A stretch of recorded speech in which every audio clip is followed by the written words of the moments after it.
Cipher case में supreme court से जमानत मंजूर होने के बावजूद बानी पीटीआई की जेल से रिहाई मुमकिन नहीं हो सकेगी। साबिक वज़ीर-ए-आज़म के खिलाफ पाकिस्तान की मुख्तलिफ अदालतों में दर्जनों केसेस ज़ेर समात हैं। नैब ने मजीद 2 रेफरेंसेस में बानी पीटीआई को गिरफ्तार कर रखा है। तोशाखाना का केस एहतसाब अदालत में दायर है। 190 million pound case trial court में ज़ेर समात है। ट्रायल कोर्ट का फैसला आ जाने तक बानी पीटीआई को जेल से रिहाई नहीं मिल सकती। टेरियान वाइट और इद्दत में निकाह का केस भी बानी चेयरमैन के लिए खतरा साबित हो सकता है। इस्लामाबाद हाई कोर्ट ने तोशाखाना फौजदारी केस में बानी चेयरमैन पीटीआई की नाअहली भी बरकरार रखी है।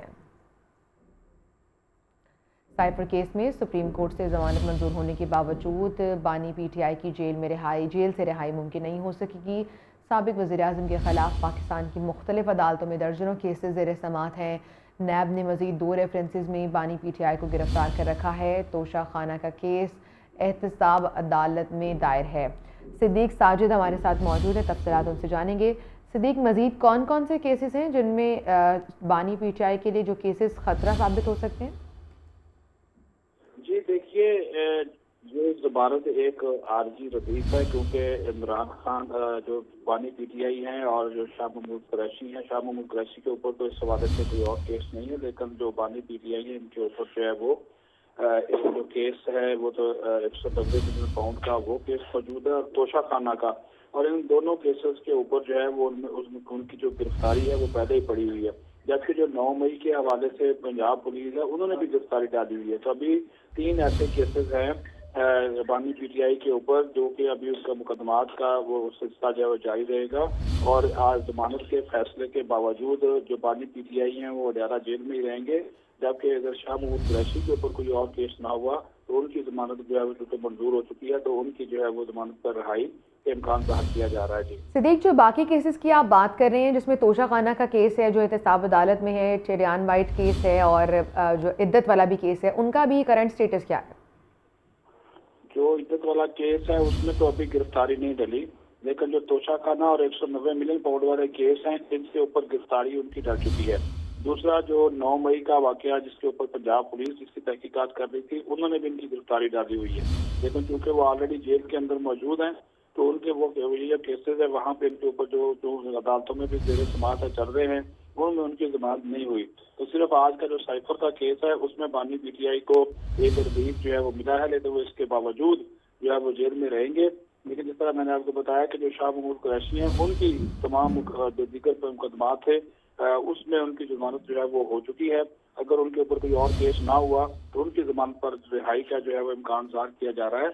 और ये भी आपको बता दूं कि अगर ये केस जो है वो कंक्लूड होता है, इख्तिताम की तरफ जाता है, तो फिर जो है ये दोनों और उसमें गिल्टी करार पाते हैं साइफर केस में, तो उनकी जमानत जो है वो मनसूख हो जाएगी और उस तरह का जो फिर जो सजा तो इस केस में साइफर केस में है वो उनको जो है वो फिर काटना पड़ेगी। लेकिन फिलहाल जो है ये एक आर्जी ज़रीफ के तौर पर इनको जमानत दी गई है। सिद्दीक, आप कहना चाह रहे हैं कि शाह महमूद कुरैशी के लिए भी परेशानियां बढ़ सकती हैं? जी बिल्कुल, आपको पता है कि शाह महमूद कुरैशी का कोई और अगर केस पंजाब से आ गया या 3 MPO 16 MPO और कुछ जो केसेस हैं वो जो है अगर सामने आ गई या पुलिस ने भी और FIR उनके नाम के ऊपर दायर कर दी तो फिर उनके लिए भी मुश्किलात जो है वो बढ़ जाएगी। लेकिन फिलहाल जो है वो शाह महमूद कुरैशी के ऊपर जो 3-4 पहले केसेस थे उसमें भी उनकी जमानत जो है वो हो चुकी है, इसमें भी आज साइबर वाले में भी उनकी हो गई है। तो उनका तो इम्कान यही जाहिर किया जा रहा है कि उनको जो है वो रिलीफ मिल जाए, आर्जी रिलीफ। लेकिन जो बानी पीटीआई हैं जिस तरह मैंने आपको बताया कि वो उनका जो है ज्यादा जेल में रहेंगे, क्योंकि उनकी दीगर केसेस के ऊपर गिरफ्तारी पहले डली। लेकिन सिद्दीक साजिद, आज जब समात हुई तो जजेस ने बड़े अहम रिमार्क्स दिए कि शाह महमूद कुरैशी तो खुद बच गए, उन्होंने बानी पीटीआई को फंसवा दिया।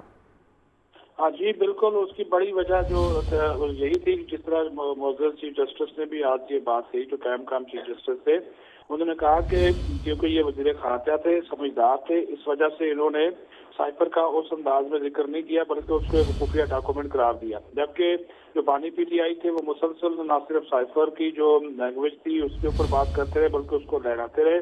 जबकि ज़ाहिर है शाह महमूद कुरैशी इससे पहले भी वजीर खारजा रह चुके थे, उसको इस मामले की हसासियत का इल्म था, इस वजह से वो वाकई वो इस मामले से खुद निकल गए और बानी पीटीआई जो है वो इस मामले में फंस गया। ठीक है सिद्दीक साजिद, बहुत शुक्रिया आपका।